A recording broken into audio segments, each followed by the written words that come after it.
और इस वक्त की बड़ी खबर से आप सभी को रूबरू कराते चले ओडिशा से बड़ी खबर। कोरापुट से नक्सली लीडर कुंजम हिड़म्मा गिरफ्तार। बता दें कि कुंजम हिड़म्मा से हथियार और नक्सली सामान बरामद किए गए हैं। कुंजम हिड़म्मा उर्फ मोहन पर था 4 लाख रुपए का इनाम। हिड़म्मा से AK-47 राइफल, 35 राउंड गोला बारूद बरामद किया गया है। 117 डेटोनेटर, बारूद, रेडियो समेत अन्य सामान बरामद किया गया।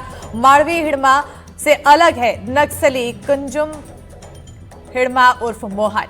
मांडवी हिड़म्मा नक्सलियों का बड़ा लीडर है। गिरफ्तार कुंजम हिड़म्मा सिर्फ 4 लाख का इनामी नक्सली है। तो बड़ी खबर से आप सभी को रूबरू करा रहे हैं। तो आपको बताते चले कि हालांकि हिड़म्मा का नाम सुनते ही हम उस हिड़म्मा को याद कर लेते हैं जो नक्सलियों का सबसे बड़ा लीडर माना जाता है और उसकी तलाश लगातार की जा रही है। हालांकि अभी ये हिड़म्मा जो है ये अन्य हिड़म्मा है, वो वाला नहीं जिसकी तलाश लंबे समय से की जा रही है। बहरहाल हमारे साथ ज्यादा जानकारी के साथ नीलेश जुड़ चुके हैं, अधिक जानकारी देंगे। नीलेश, बड़ी कंफ्यूजन यहाँ पर हिड़म्मा को लेकर, लेकिन यहाँ पर हथियार बरामद, सामान बरामद।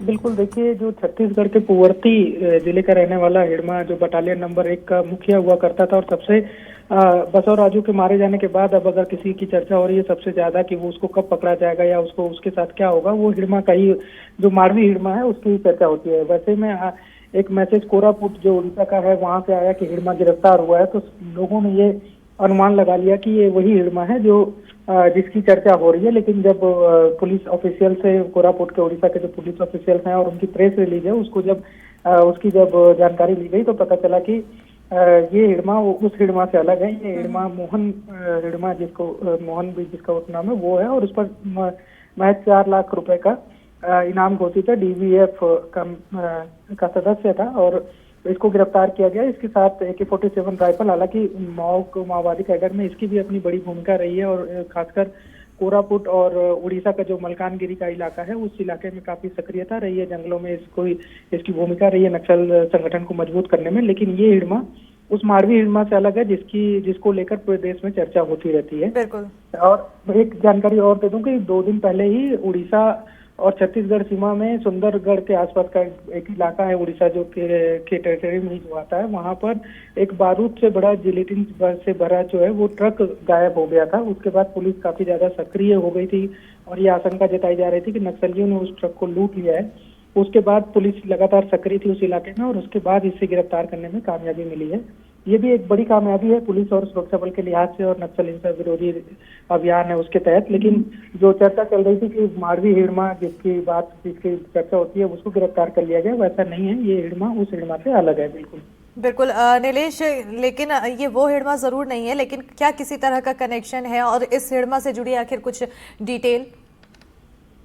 देखिए, पुलिस ऑफिसर से जो जानकारी मिली है उसके मुताबिक ये हिड़म्मा जो है इसका नाम कुंजम हिड़म्मा उर्फ मोहन है, जिसको गिरफ्तार किया गया है। और इसकी जो कोरापुट और मलकानगिरी उड़ीसा छत्तीसगढ़ का जो इलाका है, सीमावर्ती इलाका, उस इलाके में काफी लंबे समय से सक्रिय था और नक्सल गतिविधियों को बढ़ाने में इसकी बड़ी भूमिका इसकी भी रही है, क्योंकि इसके ऊपर भी 4 लाख का इनाम और AK-47 जैसे राइफल लेकर ये खुद चलता था।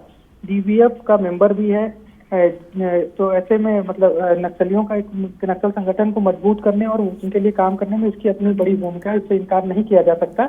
लेकिन और जो कनेक्शन की बात आप कह रही हैं, तो उसमें भी ये है कि जब तक हर नक्सल संगठन के हर व्यक्ति का एक दूसरे से कनेक्शन रहता ही है, तो इसकी उस हिड़म्मा से बिल्कुल जान पहचान होगी, इससे इनकार नहीं किया जा सकता। या कभी हो सकता है कि साथ में काम भी किया हो या फिर कुछ और जिम्मेदारियां इनको मिली हो।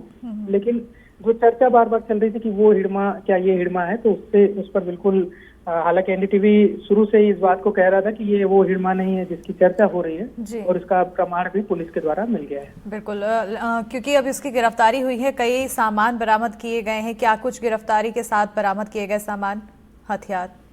देखिए, AK-47 मिला है इसके साथ, जो जैसा कि पुलिस ने बताया है AK-47 है और इसके अलावा 35 राउंड का गोला बारूद, 117 डेटोनेटर, इलेक्ट्रॉनिक और नॉन इलेक्ट्रिक जो है वो, और बारूद, रेडियो, चाकू और माओवादियों का साहित्य, ये बरामद करने का दावा जो है वो पुलिस ने किया है।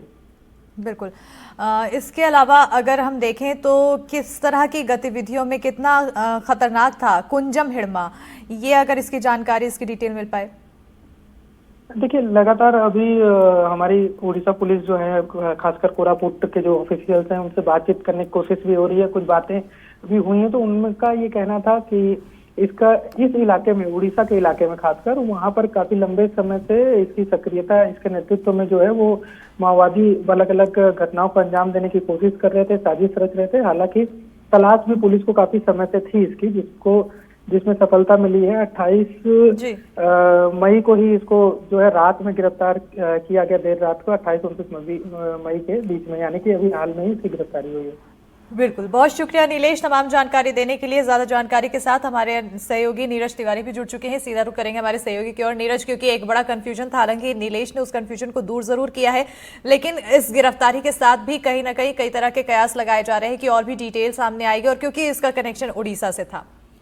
देखिए, बिल्कुल ऐसा कनेक्शन उड़ीसा से था, क्योंकि उड़ीसा के मलकानगिरी इलाके में यह खासतौर पर सक्रिय रहा है और लगातार उस इलाके में माओवादियों घटनाओं को जो है अंजाम देता रहा है। फिलहाल इसकी गिरफ्तारी हो चुकी है और AK-47 सहित अन्य अत्याधुनिक हथियार और जो विस्फोटक सामग्रियां मिली है, ये यही बताता है कि उस इलाके में कितना इसका दहशत रहा होगा, क्योंकि ये लंबे समय से सक्रिय था और लगभग 4 लाख रुपए का इनाम बताया जा रहा है। लेकिन जिस तरह से नाम चल रही थी कि हिड़मा पकड़ा गया, हिड़मा पकड़ा गया, हालांकि हिड़मा अभी पकड़ा नहीं गया, लेकिन ये हिड़मा, जिसमें कुंजम हिड़मा इसका नाम बताया जा रहा है, ये फिलहाल 4 लाख रुपए का माओवादी है और इसे फिलहाल पुलिस ने, जो उड़ीसा की कोरापुट पुलिस है, उसने पकड़ा है। और निश्चित तौर पर इससे कई तरह के राज खुल सकते हैं, क्योंकि उस इलाके में जिस तरह से अन्य जो राज्य जुड़े हुए हैं, उस इलाके में लगातार जिस तरह से सक्रिय जवानों की तैनाती देखी जा रही है और लगातार दबाव बढ़ रहे हैं, दबाव के मतलब जो नक्सली है वो इस ओर से उस ओर भागते रहते हैं। तो ये निश्चित तौर पर बड़ी सफलता है। आने वाले समय में इससे कई ऐसे राज खुलेंगे जो कि नक्सल विरोधी अभियान के लिए बेहद कारगर साबित हो सकते हैं। अस्मिता, बिल्कुल नीरज, क्योंकि जिस तरह से अब एक शोर हो गया कि कुंजम हिड़मा के गिरफ्तार होने के बाद सबने यही समझा कि ये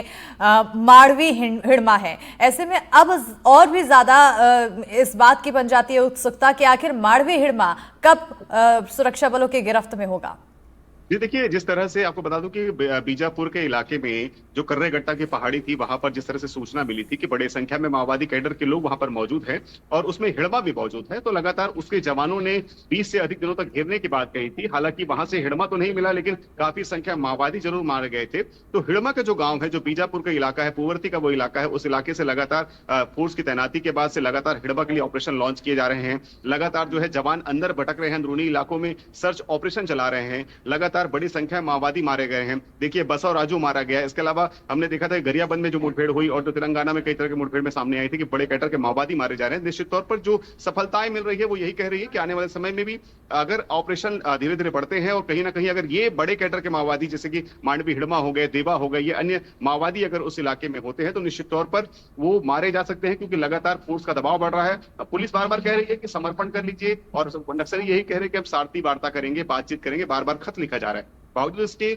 जवान जो है अभी भी अंदरूनी इलाकों में है। निश्चित तौर पर ये एक सफलता जरूर है। अगर मांडवी हिड़मा, जो कि नक्सल दहशत का सबसे बड़ा पर्याय है, अगर ये नक्सली इस इलाके से बैकफुट पर आता है, यानी कि या समर्पण करता है या फिर मारा जाता है, तो निश्चित तौर पर ये कह सकते हैं कि इस इलाके में शांति आएगी और इस इलाके में वो विकास की धारा बहेगी जो लंबे समय से इस क्षेत्र में विकास नहीं हो पा रहे थे। क्योंकि जो मांडवी हिड़मा है वो कई ऐसे लोगों के साथ उसकी सुरक्षा में किस तरह से तैनात किए जाते हैं, जब नक्सली तैनात रहते हैं और AK-47 से अत्याधुनिक हथियार वो लेकर चलते हैं, तो निश्चित तौर पर उस कैडर से लड़ना भी बेहद कठिन है और उस कैडर से लड़ने के लिए हमारे जवान सतर्क हैं। और इस तरह से मुठभेड़ सामने आ रही है, बसव राजू मारा गया, इसके अलावा अन्य बड़े कैडर के माओवादी मारे गए, तो निश्चित तौर पर हमारे जवानों का मनोबल भी मजबूत है और सरकार की नीति जो कह रही है कि मार्च 2026 डेडलाइन तय की गई है, वो धीरे धीरे नजदीक नजर भी आ रही है। बिल्कुल, तो कहीं ना कहीं अब मार्च 2026 जो डेडलाइन तय की गई है वो अब धीरे धीरे नजर आ रही है और ऐसे में अब लगातार नजर बनी रहेगी कि आगे आने वाले समय में आखिर और क्या कुछ कदम उठाए जाते हैं। बहरहाल बहुत शुक्रिया